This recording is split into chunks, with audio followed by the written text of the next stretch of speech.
할렐루야. 옆 사람과 인사하실까요? 예수 안에서 사랑합니다.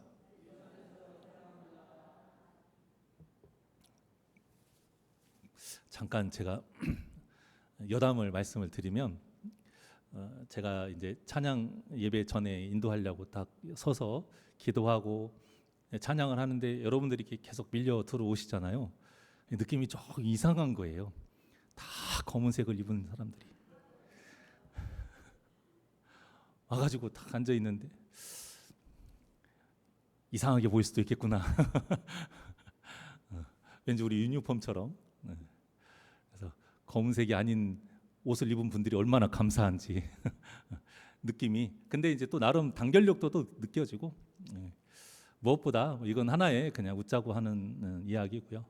그래도 이렇게 끝까지 함께하신 여러분의 이 믿음이 하나님 보시기에 귀한 줄 믿습니다. 오늘 본문 보면 참 답답하죠. 이게 뭐 하는 짓인가?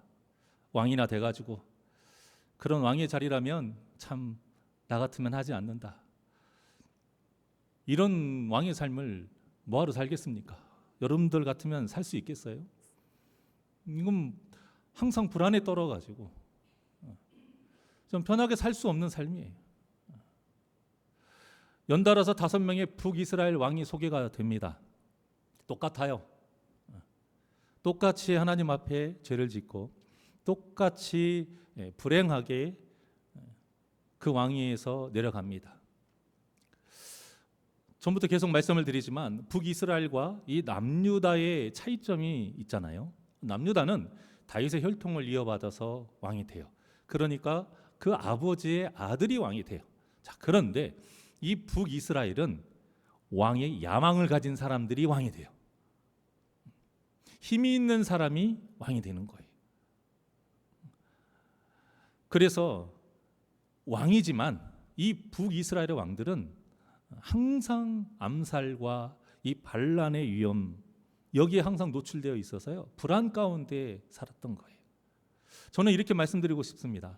북이스라엘과 남유다의 차이는 그거예요. 하나님의 평안이 있는, 샬롬의 평안이 있는 땅은 남유다예요.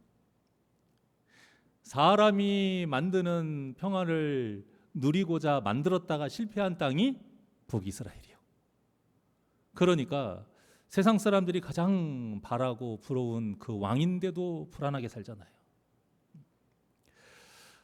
북이스라엘의 왕 제14대 스가랴 왕입니다. 여기서부터 시작이 돼요. 예후 왕조의 마지막 왕이죠. 6달 동안만 왕위에 있습니다. 그것도 자신의 신복 살룸이라는 그 신복에게 죽임을 당하는데, 어떻게 죽임을 당한다고 본문에 나오냐면요, 모든 백성들이 보는 앞에서 죽임을 당합니다. 굉장히 수치스러운 일이에요. 그런데 아무리 그래도 왕인데 왜 백성들이 보는 앞에서 죽일 수 있었는가? 그리고 그 백성들은 자신들의 눈앞에서 그 왕을 죽인 사람을 왜 왕으로 세우고 인정했을까? 그 이유가 뭘까요? 죽임을 당한 스가랴 왕이 백성들에게 너무 미움을 받은 거예요. 너무 악행을 저지르고 너무 정치를 못한 거예요. 그래서 이 백성들의 마음이 떠나간 겁니다. 민심이 곧 천심이라, 그런 말이 있듯이 하나님을 두려워하는 마음으로 스가랴가 백성을 다스렸다라면 그 백성들의 마음을 얻을 수 있었을 거예요. 그런데 그러지를 못합니다. 그리고 또 이 스가랴의 죽음은 이미 하나님께서 예고를 하셨던 말씀이에요. 12절 한번 볼까요? 12절 시작. 여호와께서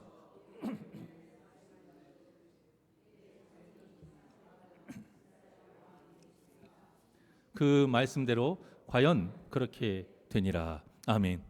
이미 우리가 지금 열왕기하를 처음부터 쭉 열왕기 상부터 하까지 쭉 이어서 봤던 것처럼 예후가 그 믿음으로 계속 치지 아니하고 4번만 치는 통에 딱 그 왕조가 4대까지만 갑니다.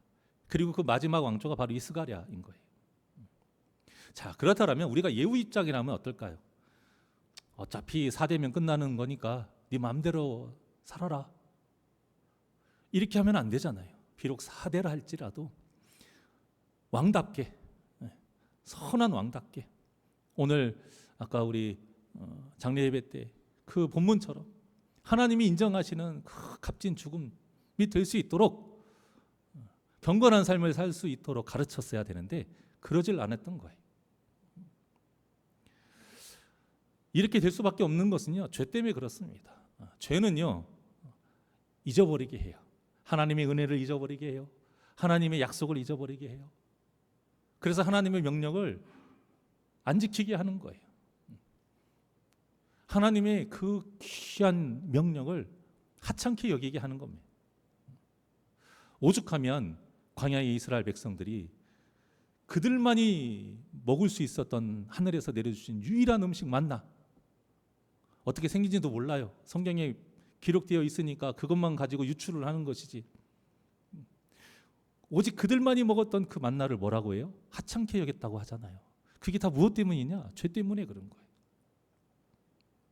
그래서 우리가 죄를 지으면 내 자신이 몰라요. 사람들이 말을 해도 듣지를 않고 들리지가 않아요. 그리고 죄를 지을 때는 죄의 눈이 밝아지기 때문에 더 남의 죄가 더 잘 보이는. 왜냐? 그 사람이 잘못해서라기보다 사탄이 하는 전략이 그거예요. 그렇게 해야 자기 죄를 못 쳐다보게 하거든요. 못 깨닫게 하거든요. 얼마나 이 사탄이라는 존재가 더러운 존재인지를 몰라요. 그래서 여러분들 이렇게 수요 예배까지 나오시는 여러분의 믿음이 정말 귀한 거예요. 왜냐? 이런 믿음의 몸부림이 없이는요, 우리가 하나님의 뜻에 맞게 살아갈 수가 없고요, 죄를 이길 수가 없어요. 예수님을 믿어지는 그 은혜는 100% 하나님의 은혜. 하지만 그 이후로 우리가 예수님처럼 살아가기 위해서는 우리 믿음의 몸부림이 반드시 있어야 됩니다. 배에 왕자가 좀 새겨지고 근육을 좀 붙게 하려면 뭐 해야 돼요? 운동해야죠. 그게 당연한 것을 우리가 알면서도 우리 신앙생활에서의 운동은 너무 중요하게 생각하지 않는다라는 거예요. 예배는요, 운동이에요. 기도도 운동이에요. 요즘 다이어트 보니까 유명한 약 같은 게 되게 많더라고요. 저는 그게 먹는 건 줄 알았더니 무슨 주사 같은 건가 봐요. 그거 맞으면 살이 쭉쭉 빠진대요. PPL일까 봐 말은 못 하겠습니다. 제품명. 그런데 그런 걸 먹었을 때에 진짜 다이어트가 안 된대요. 조금만 관리 안 하면 바로바로 살이 찐다고 합니다. 그러니까 결국 다이어트를 다이어트답게 하려면 꾸준한 노력이 필요하다는 거예요. 우리의 믿음도 마찬가지입니다. 우리가 달려가는 이 구원의 여정은 주님 부르시는 그날까지이고, 아니면 주님이 다시 오시는 그날까지인데, 우리는 그때까지 이 믿음의 근력을 계속 키워야 돼요. 그러지 않으면 넘어지는 건 한순간이라는 겁니다. 물론 그렇다고 새벽 기도회나 수요 예배 드리지 않으면 하나님의 뜻에 살 수 없다, 그런 의미는 아닙니다만, 이 시간이 얼마나 귀하고 값진 시간인지는 우리가 항상 잊으면 안 된다는 거예요. 그러니 이 은혜의 시간이 기회인 줄 아시고 계속 이어가셔서 우리도 다윗과 같이 하나님의 마음에 맞는 삶을 사시기를 주님의 이름으로 축원합니다. 자, 스가랴가 죽습니다. 그리고 그를 죽이고 왕이 된 살룸, 이 살룸도 삶이 형통하지를 못해요. 왕위에 오른 지 한 달입니다. 한 달 되었을 때 므나헴이 사마리아로 올라와서 살룸을 죽입니다. 심은 대로 거둔 것이죠. 이처럼 북이스라엘은요, 한 사람이 다른 사람을 제거해서 왕이 되고 또 다른 사람이 그 왕을 또 제거해서 왕이 되는 이런 악순환이 계속 반복이 돼요. 왜 이런 일이 벌어지느냐? 오늘 본문의 제목과 연결이 되어 있는 거예요. 하나님을 뭐 하지 않았기 때문에? 붙잡지 않았기 때문인 거예요. 자기 힘으로, 자기 권력으로, 자기 사람으로 왕권을 휘어잡고 나라를 운영해 가려고 하니 되질 않는 겁니다. 그런데 이 비극이 이스라엘에게만 이루어지는 비극이겠느냐? 그거예요. 우리 삶도 마찬가지입니다. 여러분. 다른 것에서 찾지 마십시오. 하나님을 붙잡지 않을 때부터 우리는 비극의 시작입니다. 이스라엘 한번 보세요. 왕이 계속 바뀌는데요, 죄는 그대로예요. 권력을 붙잡으려는 사람들이 계속 등장하는데 진정한 평안을 누리지를 못해요. 세상에서 가장 최고의 자리, 동경하는 자리 있으면서도 진정한 평안을 누리지를 못해요. 그 이유가 아까 말씀드린 것처럼 하나님을 붙잡지 않고 사람을 붙잡고 살기 때문에, 사람을 의지하고 사람을 통해서 왕이 됐으니까요. 불안한 거예요. 우리는 하나님께 인정받으려고 해야 되는데, 이 북이스라엘 왕들은 하나님께 인정받으려고 하지 않아요. 이 사람들에게 인정받으려고 하니 자신을 인정하지 않는 그 다른 사람들에 의해서 내 왕권을 빼앗길까 봐 불안한 것이 당연한 것 아니겠습니까? 하나님을 붙잡았으면 아무리 나를 인정하지 않는 사람이 있다 할지라도 하나님께서 지켜주실 거 아닙니까? 그게 남유다예요. 남유다라고 왕을 다 좋아했겠습니까? 백성들이 반란을 일으키고자 하고 싶은 마음이 한 사람도 안 들었을까요? 하나님이 지켜주신 거예요. 물론 그 왕들도 악한 왕들이 대부분이었지만 우리가 이 믿음의 원리를 보자 이것입니다. 이것이 바로 북이스라엘의 불행인 거예요. 여러분, 사람의 도움 감사해요. 필요한 일이고 감사한 일이지만 사람을 하나님처럼 붙들어서는 안 된다라는 겁니다. 그래서 우리는 믿는 자답게 나는 사람보다 하나님의 평가를 더 붙들고 살아가는가, 항상 물으면서 점검하면서 신앙생활을 해야 됩니다. 물론 사람에게 인정받는 것도 참 복이에요. 기쁨이죠. 하지만 하나님께 인정받고 사랑받는 것이야말로 가장 큰 복이요, 우리가 반드시 놓치지 않고 누려야 할 복이라는 것을 기억하시길 바랍니다. 잠언 25장 25절, 29장 25절입니다. 시작. 사람을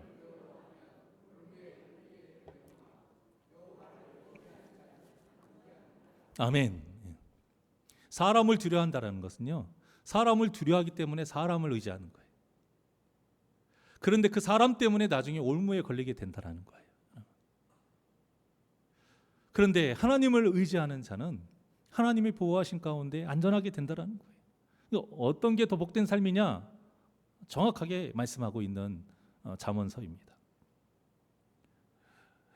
그러니 우리 사랑하는 새날개 모든 성도님들, 오직 하나님만을 붙잡으시고 하나님께 인정받으셔서 하나님이 주시는 그 안전한 삶, 참 평안을 누리는 복된 삶을 사시기를 원합니다.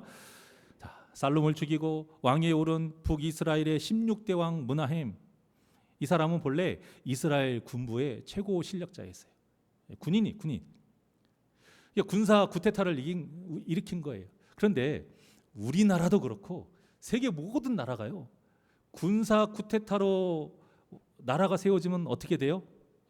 공통된 특징이 뭐냐면 공포정치예요. 공포정치. 그것도 굉장히 잔혹한 공포정치. 우리나라만 봐도 알잖아요. 얼마나 많은 국민들이 억울하게 피해와 아픔을 당했습니까? 지금도 이 군부 독재를 하고 있는 아프리카나 이런 지역을 보면요, 똑같아요. 벗어나질 않아요. 당시 이스라엘도 마찬가지입니다. 얼마나 잔혹했는가. 16절에 보면 여러분들이 섬뜩한 그 말씀을 한번 읽으셨을 거예요. 뭐라고 해요? 16절 하반절에 보게 되면 아이벤 부녀를 갈랐더라. 이 말씀이 괜히 나온 게 아니에요. 이 정도로 그 시대가 참혹하고 잔인했다라는 거예요. 결국 이 악한 정권도 10년이 한계입니다.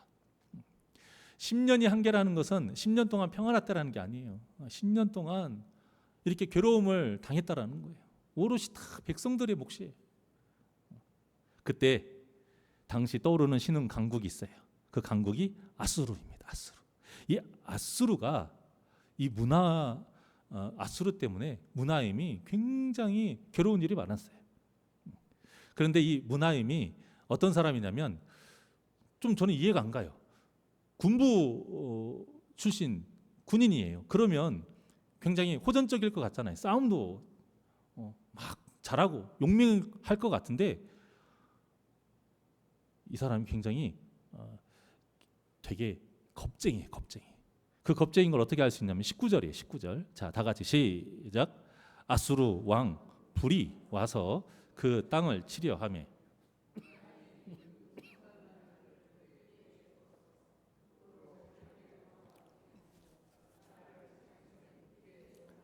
네, 이 본문을 잘 보셔야 될 것이 아수르 왕 풀이라고도 하는데 이 사람이 돈 내놔 이렇게 한 게 아니에요.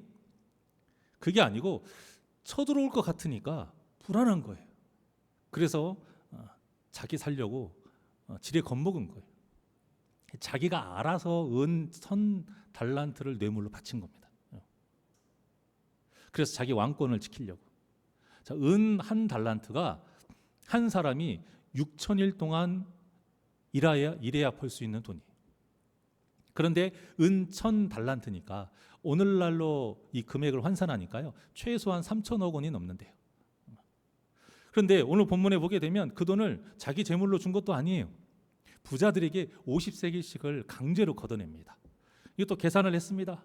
대충 계산을 하니까 약 3만 명의 부자에게 1000만 원씩 걷는 거예요. 그렇게 하면 3천억 원이 나와요. 그러니 여러분들이 아수르 왕 풀이라고 생각해 보십시오. 이러한 문하엠의 행적이 어떻게 보이겠습니까? 가소로워 보이겠죠.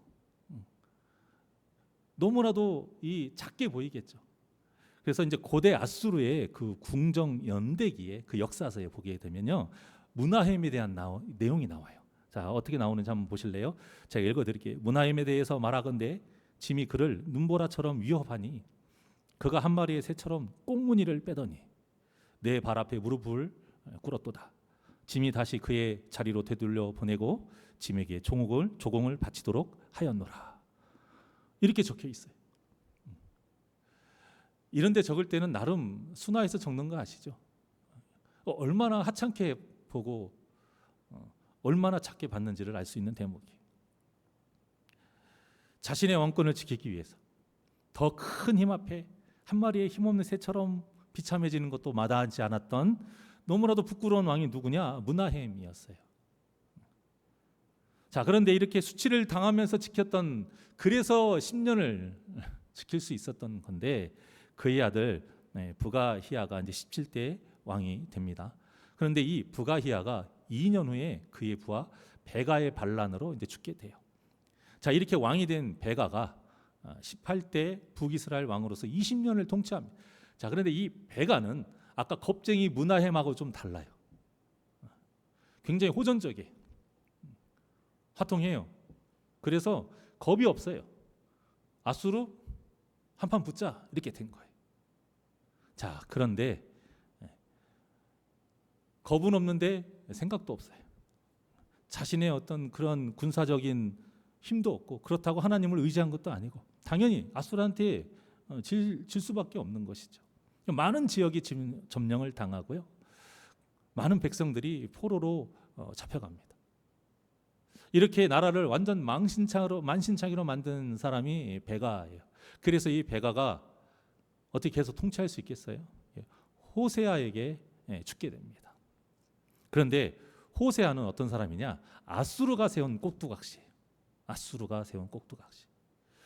9년 동안 호세아가 북이스라엘을 다스리지만 결국에는 북이스라엘의 마지막 왕이 됩니다. 아수르에게 정복당하니까요. 본문을 보면 중요한 것은 이겁니다. 어떤 왕이 몇 년을 살고 이건 중요하지 않아요. 근데 가슴 아픈 대목이 있어요. 왕이 바뀔 때마다 반복이 되는 내용이 있어요. 그게 뭐냐면 여호와 보시기에 악을 행하여 여로보암의 죄에서 떠나지 아니하였더라. 이 말씀이 계속 반복이 돼요. 이게 바로 북이스라엘의 비극의 핵심이에요. 우리의 삶에 어떤 문제가 계속 생길 때에 깊이 되돌아봐야 되는 항목 중에 하나가 바로 이것입니다. 혹시 내가 북이스라엘과 같이 하나님 앞에 행하는 그 악을, 그 죄에서 떠나지 아니해서 이런 일이 생기는 것은 아닌가? 이것은 우리가 주님 앞에 진실되이 묻고 내 자신을 점검하지 않으면 모르는 것. 우리가 함부로 남을 판단할 수도 없고 해서도 안 되는 것이고요.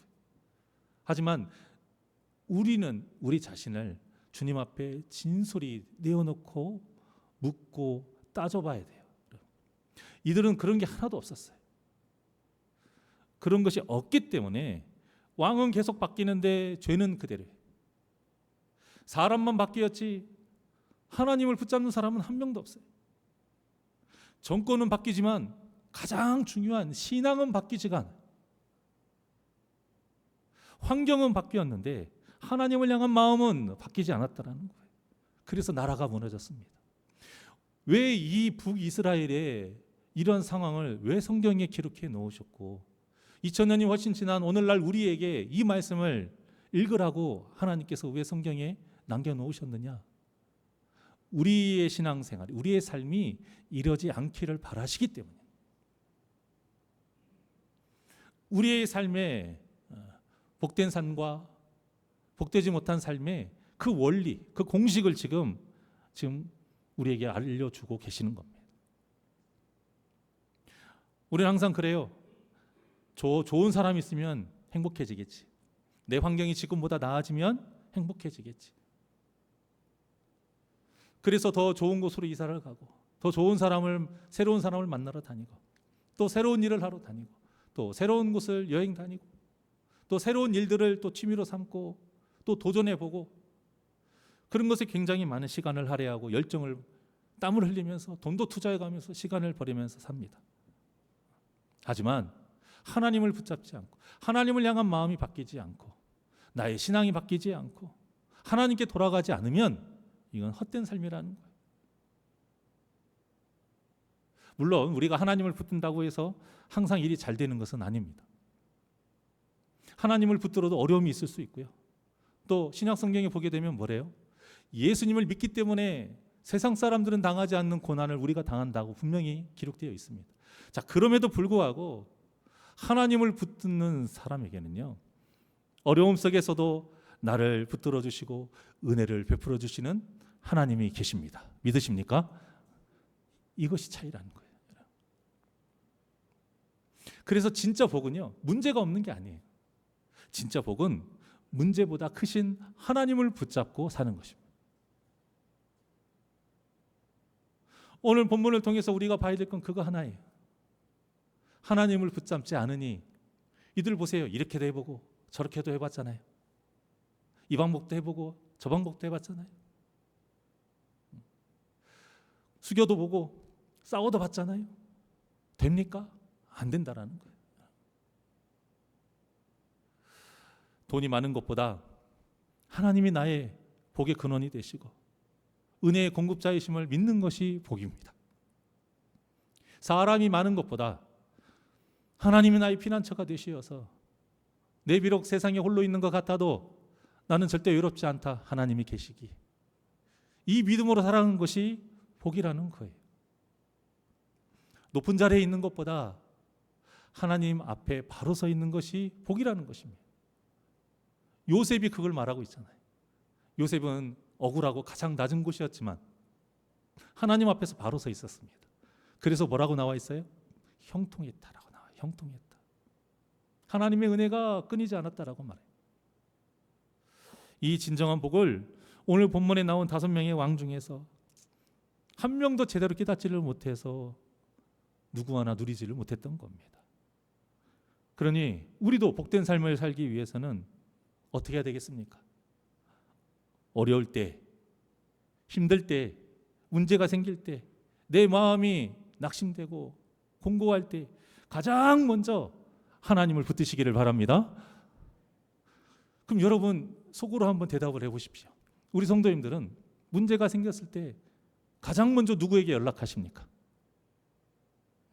제가 연락이라는 단어 때문에 자꾸 이제 전화가 생각이 나가지고 누구한테 누르나 이렇게 생각하실 수 있겠지만 누구에게 도움을 청하세요? 무엇부터 해결을 하려고 하십니까? 물론 사람한테 도움을 청할 수 있어요. 하지만 우리가 가장 먼저 누구에게 연락을 하고 누구에게 도움을 청해야 됩니까? 하나님께 연락하고 하나님께 도움을 청해야 돼요. 우리는 가장 먼저 전능하시고 우리 아버지 되신 졸지도 않으시고 주무시지도 않으시고 불꽃 같은 눈동자로 항상 우리를 지켜보시고 어깨가 맞닿을 정도로 우리 곁에서 도와주시는 그 임마누엘 하나님, 그 하나님께 나아가는 거룩한 습관을 만드시기를 바랍니다. 여러분 이것도 습관이 들어야 돼요. 그런데 우리가 습관을 들기가 얼마나 어렵습니까? 3살 버릇 여든까지 간다라는 것이 3살에 들어진 버릇이 80살까지 고쳐지지 않는다라는 의미도 있지만 그 반대는 뭐예요? 어떠한 새로운 버릇을, 좋은 버릇을 나에게 습득시키는 것 자체가 쉬운 일이 아니라는 거예요. 당연하게 문제가 생길 때 하나님을 붙잡는 것, 당연하게 어려움이 있을 때에 내 마음이 뒤숭숭할 때에 주님 앞에 나와 기도하는 것, 이거는 누군가가 하라고 하지 않는 이상 나에게 거룩한 습관이 들지 않으면 할 수 없는 거예요. 항상 하나님을 의식하고 거룩한 습관이 드는 것. 그래서 제가 우리 성도님들에게 교회 나오라고 하시는 거고 예배 빠지지 말라고 하는 거예요. 다른 게 아니에요.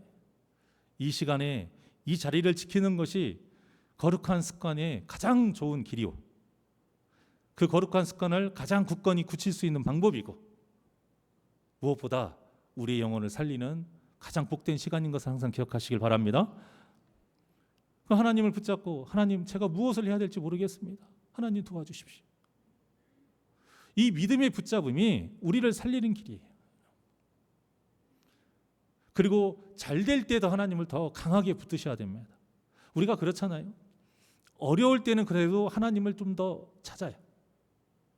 그런데 잘 될 때는 오히려 하나님을 잘 찾지 않습니다. 어느 순간 이런 생각도 들어요. 어떤 고난이 있고 어떤 어려움이 생기면, 생각지도 못했던 힘든 일이 생기면, 왜 이런 일이 생기지?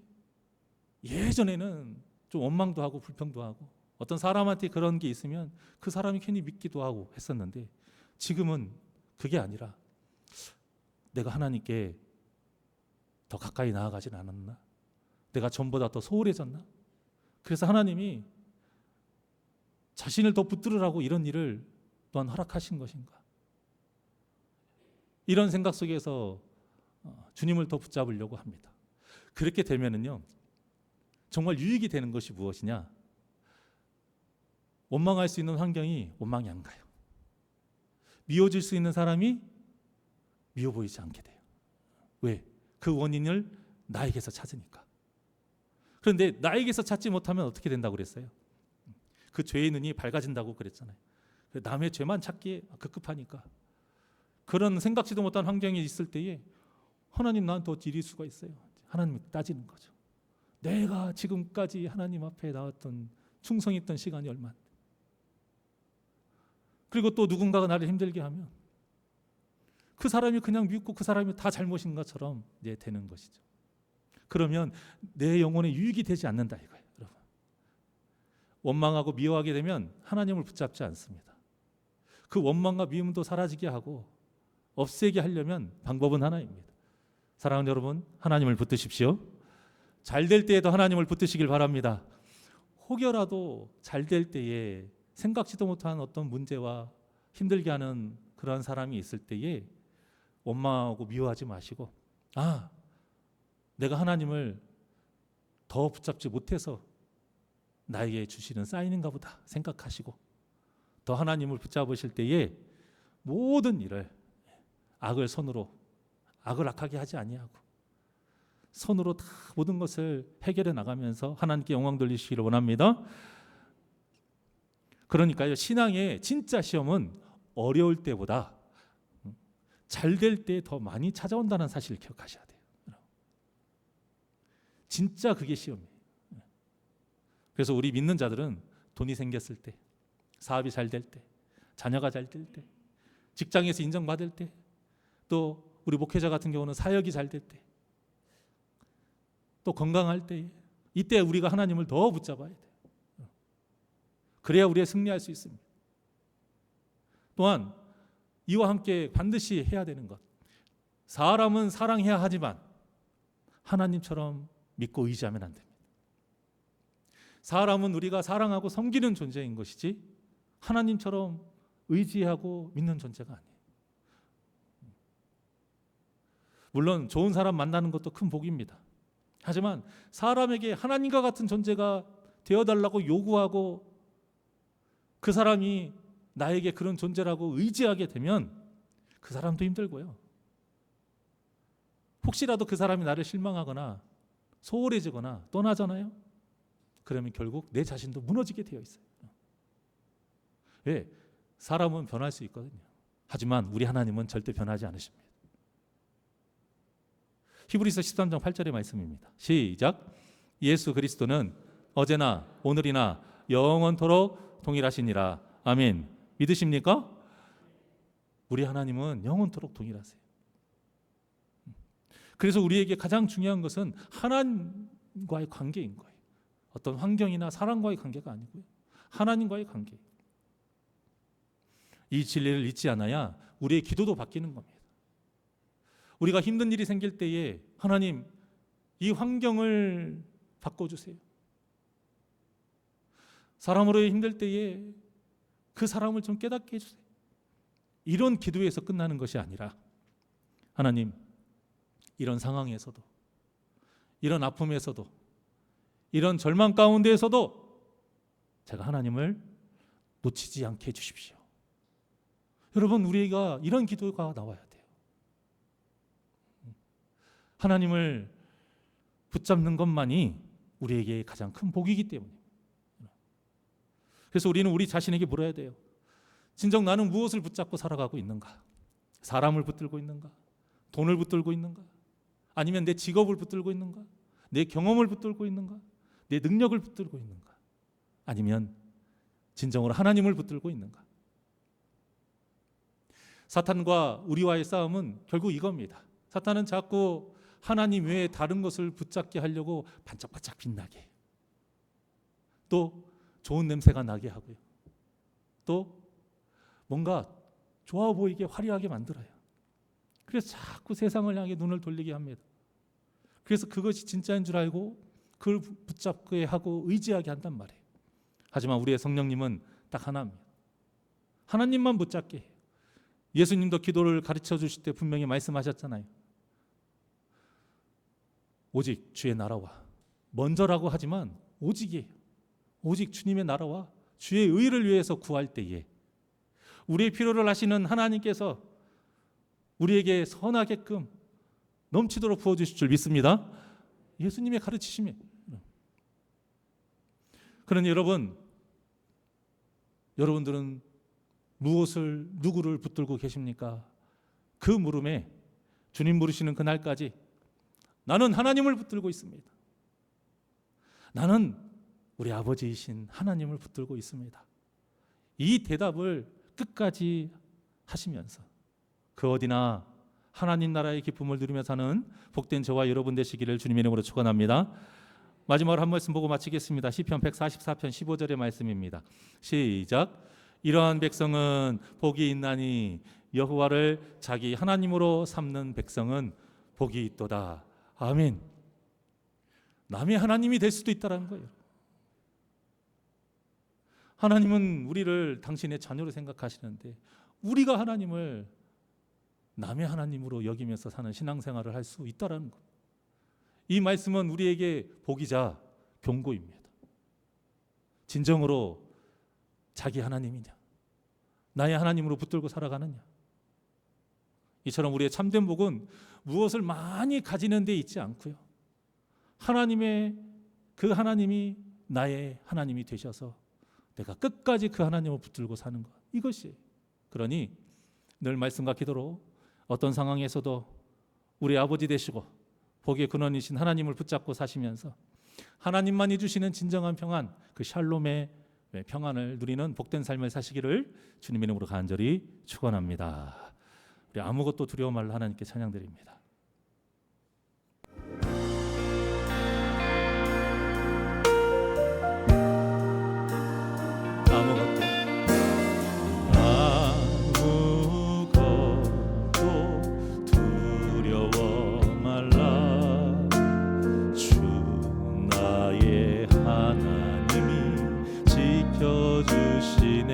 놀라지 마십시오.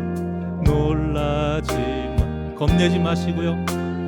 겁내지 마. 주님이 지켜주시니까. 주님 나를 지켜주시네.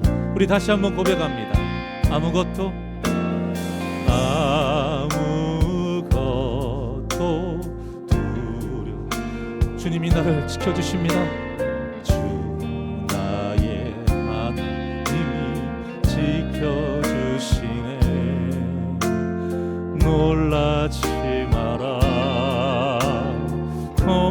보내지 마라. 주님 나를 지켜주시네. 내 맘이 힘에 겨워 지칠지라도, 내 맘이 힘에 겨워 지칠지라도 주님 나를 지켜주시네. 믿으십니까? 세상에 험한 풍파 몰아칠 때도 주님 나를 지켜주시네.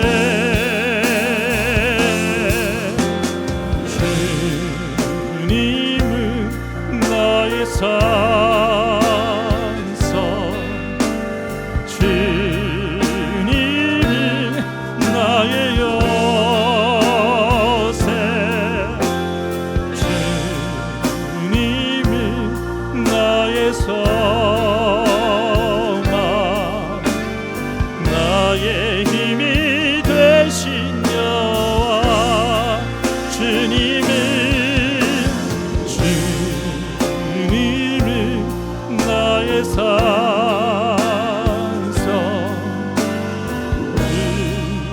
주님은 나의 요새, 주님은 나의 소망, 나의 힘이 되신 여호와. 우리 두 손을 가슴에 얹고 고백합니다. 내 맘이 힘에 겨워 지칠, 주님이 지켜주십니다. 주님 나를 지켜주시네. 세상의 험한 풍파, 세상의 험한 풍파 몰아칠 때도 주님 나를 지켜주시네.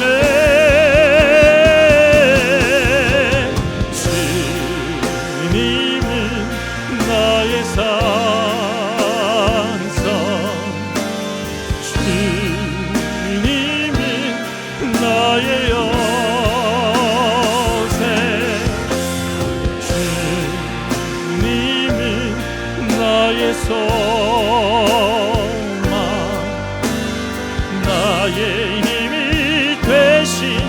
우리 두 손 높이 들고 고백합니다. 주님은 나의 산성, 주님은 나의 산성,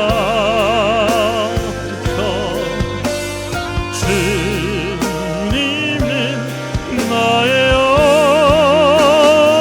요새, 주님은 나의 소망, 나의 힘이 되신 여. 주님은 나의 산성, 주님은 나의 산성,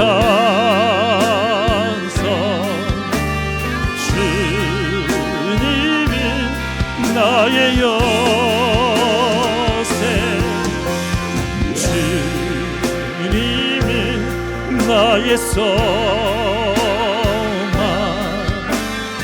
나의 힘이 되신 여호와. 기도하시겠습니다. 언제나 우리 곁에서 한없는 은혜를 부어주시는 하나님, 하나님은 우리에게 계속해서 말씀하십니다. 내가 너와 함께하고 있다. 나를 붙잡으면 두려움도 사라질 것이고 놀라지도 않을 것이니, 내가 너를 강하고 담대하게 할 것이니 제발 나를 붙잡아라 하시는 그 하나님의 말씀이 성경에 계속 반복되어 기록되어 있음에도 불구하고 삶 속에서 순간순간 하나님보다 사람을 의지하고, 주님의 권능보다 돈을 의지하고, 주님의 역사보다, 주님이 주시는 그 좋은 환경보다 세상의 좋은 것들을 쫓으며 하나님을 잊어버리고 그 붙잡는 손을 나도 모르게 놓아버리는 그런 삶을 살고 있는 것은 아닌지, 아버지 이 시간 되돌아보기를 원합니다. 더욱더 주님을 붙잡으며 살게 하여 주시옵소서. 하나님을 붙잡는 것이 진정한 복이요, 정말로 우리 하나님이 나의 하나님인지 말씀을 통해서 내 자신을 항상 돌아보게 하여 주시옵시고, 환경과 다른 사람을 탓하는 것이 아닌 내 안의 연약함, 주님을 붙잡지 않는 내 연약한 믿음을 항상 바라보며 온전히 주님을 붙잡고 주님과 동행하는 삶을 살게 하여 주시옵소서.